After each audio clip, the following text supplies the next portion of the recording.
Perkenalkan,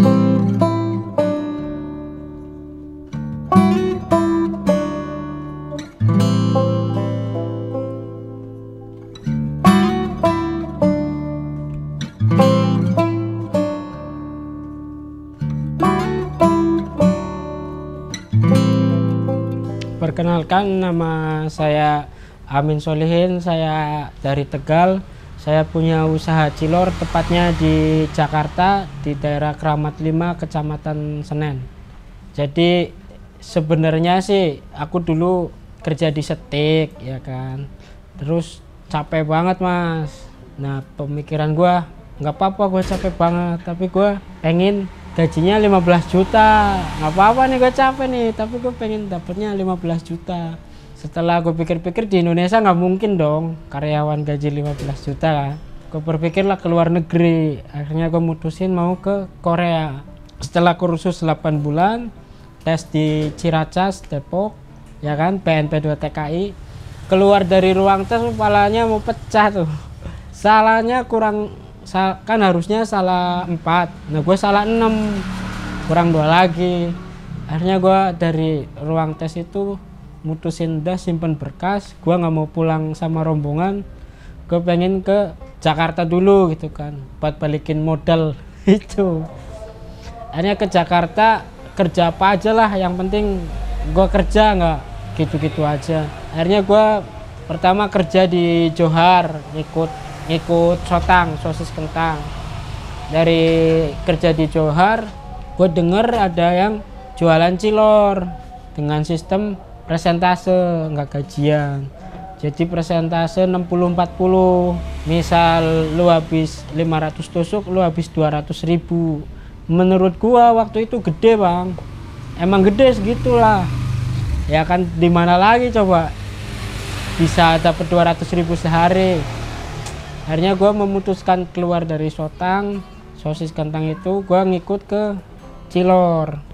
Dari ngikut ke cilor itu, gue kasih waktu ke diri gue tuh seminggu.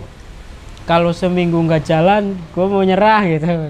Ternyata setelah sehari gue nyasar itu, 2 hari gue laluin, 3 hari kok cocok gitu. Kok merasa ini passion gue gitu. Ini gue srek banget lah di sini, walaupun istilahnya dari punya ijazah SMK, tapi turun dorong gerobak gitu. Nggak apa-apa, yang penting kan cocok di hati, daripada kerja di pabrik tapi tertekan gitu kan.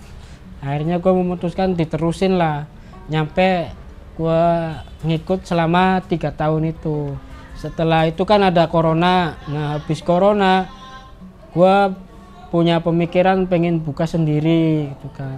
Gue udah tahu sistemnya gimana, cara bikinnya udah ada gambaran, terus gua cocok di usaha ini. Akhirnya gue mutusin buka sendiri dengan segala resiko-resiko dan keuntungannya udah gue perhitungkan.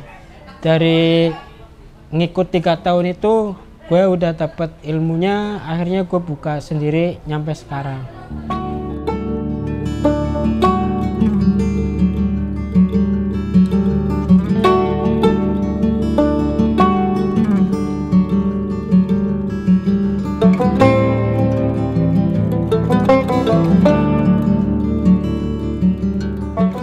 Jadi aku tuh sebenarnya pengen bisnis yang lain, mungkin kayak jual pulsa, terus toko material. Sebenarnya pengen toko kelontong Madura, pengen, cuman belum ada ilmunya. Jadi gua nggak berani ngambil resiko dengan ngeluarin modal sekian-sekian, tapi gua nggak ada ilmunya. Gua nggak berani yang kayak gitu.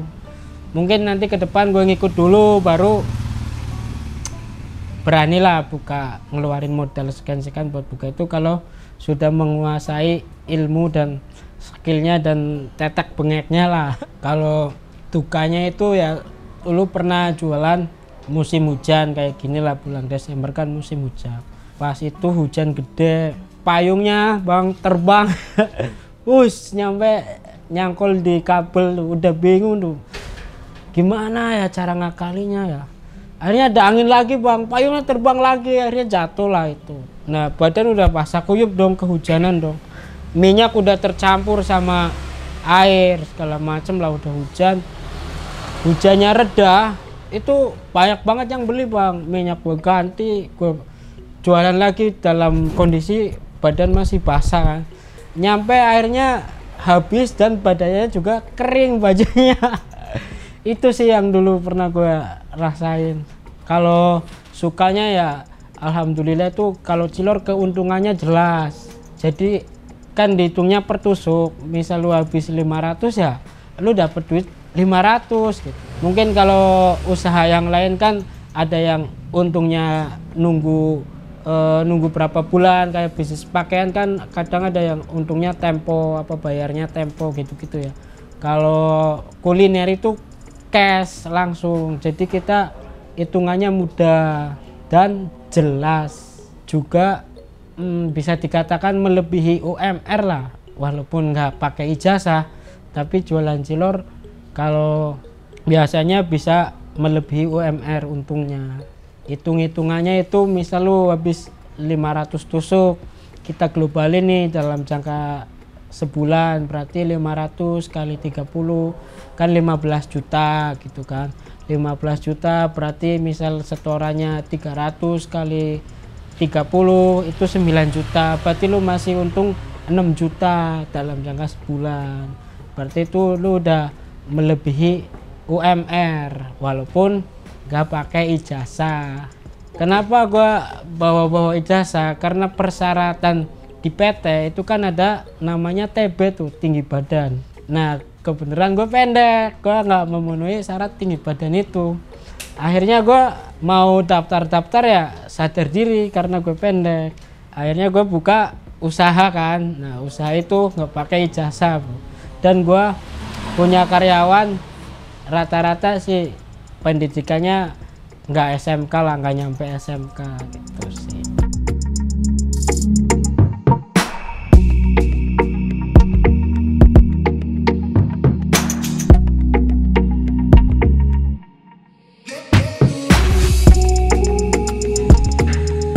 Jadi awal mula buka tuh 1 gerobak 1 mesin.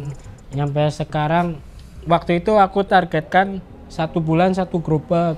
Nah dalam jangka 3 bulan gue udah bisa 3 gerobak sama nambah mesin adonan.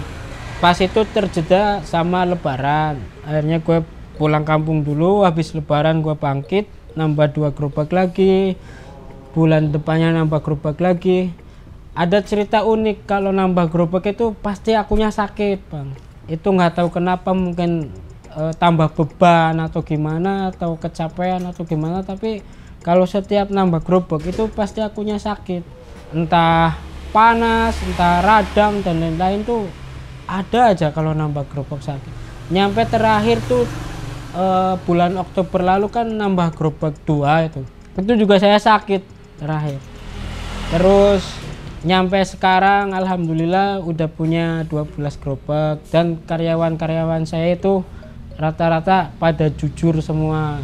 Alhamdulillah saya terapin sistem, saya nggak tekan sama sekali, cuman saya arahin dan saya tekan ke kesadaran dirinya aja. Jadi untuk karyawan kan butuh kejujuran, butuh konsistensi dan lain-lain, itu nggak ada peraturan, cuman ditekankan kesadaran diri. Nah dari 12 gerobak itu alhamdulillah saya udah ada untung lah. Yang pertama sih keuntungan itu buat besarin usaha dulu. Jadi kita bangun pondasi usaha kita dulu, kayak ngontrak rumah dulu masih petakan, sekarang udah mampu ngontrak rumah. Ngontrak rumah itu lumayan lah di Jakarta, apalagi ini saya di Jakarta Pusat, harganya lumayan lah. Terus ada lebihnya lagi, gua ngerenovin rumah orang tua. Renov rumah juga kata tukangnya sih sama aja kayak bangun rumah gitu kan. Terus yang kedua itu bisa beli mobil, alhamdulillah. Dan saya beli mobil Brio. Itu beli mobil tuh bukan apa sih, bukan gaya-gayaan ya, tapi inilah hasil pencapaian saya selama saya merantau, saya usaha cilor, dan saya buktiin bahwa usaha cilor pun bisa beli mobil gitu loh, nggak harus lu kerja di mana, di luar negeri dan lain-lain baru bisa kebeli mobil.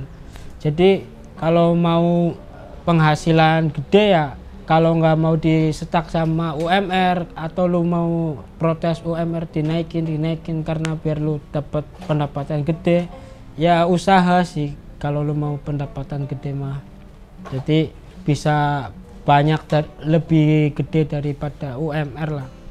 Dulu saya berpatokannya sih kerja gajian dengan patokan UMR sekian gitu kan, buat nabung sekian, buat biaya hidup sekian. Tapi setelah usaha bisa lebih dari UMR, akhirnya mungkin dulu ngontrak petakan, sekarang bisa ngontrak rumah. Itu kan juga suatu prestasi lah.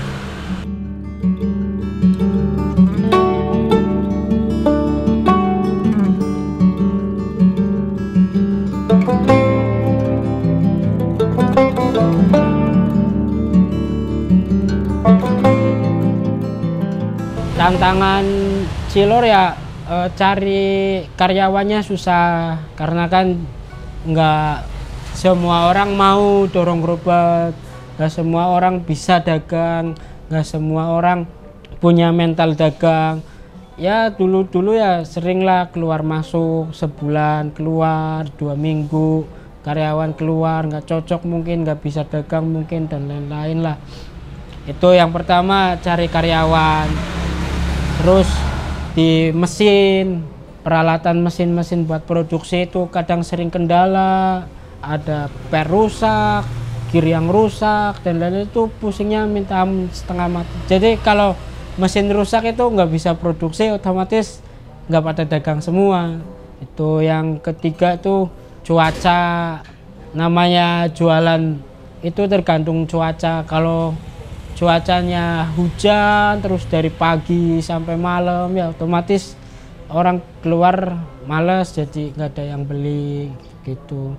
Apa kalau pas jam-jam rame hujan, otomatis orang-orang pulang kantor langsung pulang ke kosan masing-masing, ke rumah masing-masing, jadi nggak mampir buat jajan, otomatis sepi. Yang terakhir itu harga bahan-bahan itu nggak stabil, jadi keuntungan saya pun nggak stabil, naik turun. Kalau harga bahan-bahan lagi murah ya saya bisa untung gede, kalau harga bahan naik mungkin yang untung gede itu buat nambel yang waktu naik gitu sih. Jadi nggak ada patokan dapat sekian gitu. Terus di gerobak, kadang gerobak suka ada kendala ban bocor, kadang ada yang patah gitu-gitulah. Tapi itu sih lumayan jarang lah, paling 5 bulan sekali apa 4 bulan sekali, kadang ada yang rusak lah, butuh perawatan. Terus masalah di lapak sih, kadang di lapak itu masing-masing tergantung pengelola lapak tersebut. Ada yang bayar, ada yang nggak bayar, ya masing-masing lah, tergantung kita jualannya di mana. Terus kesusahannya yaitu kita stuck di harga 1000, karena misal orang dinaikin mungkin orang nggak terkesan murah lagi.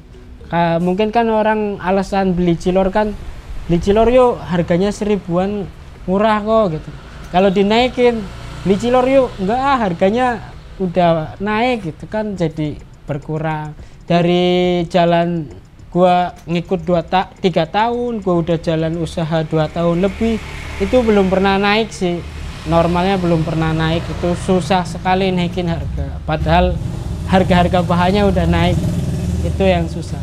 Mungkin yang nonton boleh pendapat nih, gimana kalau cilor dinaikin jadi 5.400, 10.800. Komen boleh.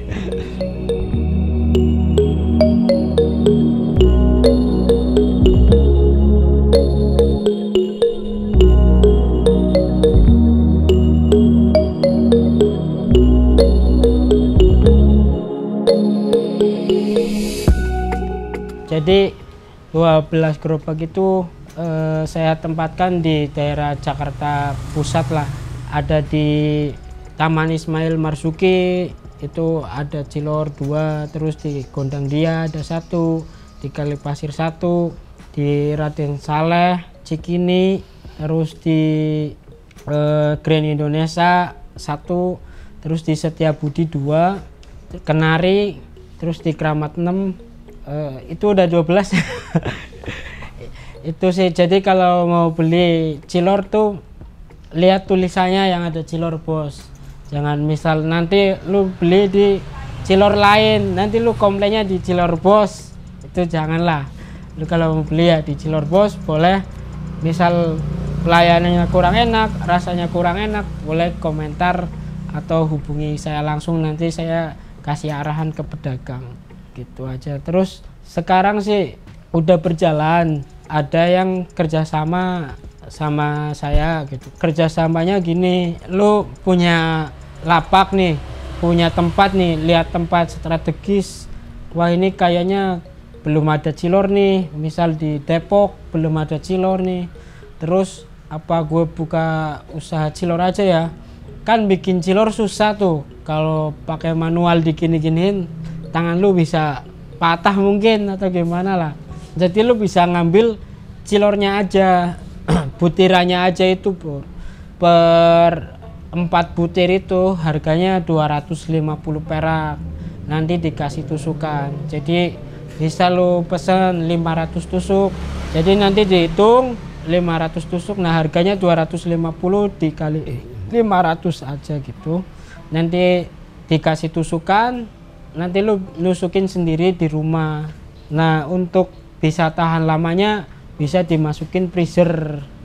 Nah nanti ketika mau ditusuk lagi, lu bisa direbus lagi.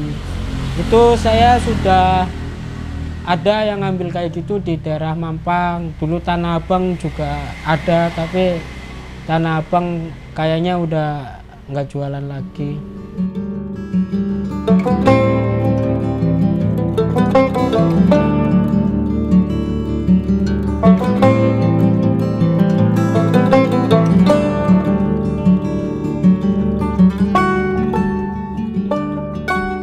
Jadi kalau mau usaha di bidang usaha, terutama sih lu harus menguasai skill dan punya mental dulu. Karena jangan lihat hasilnya, oh ini udah buka usaha Cilor, udah bisa beli ini enak ya usaha ini.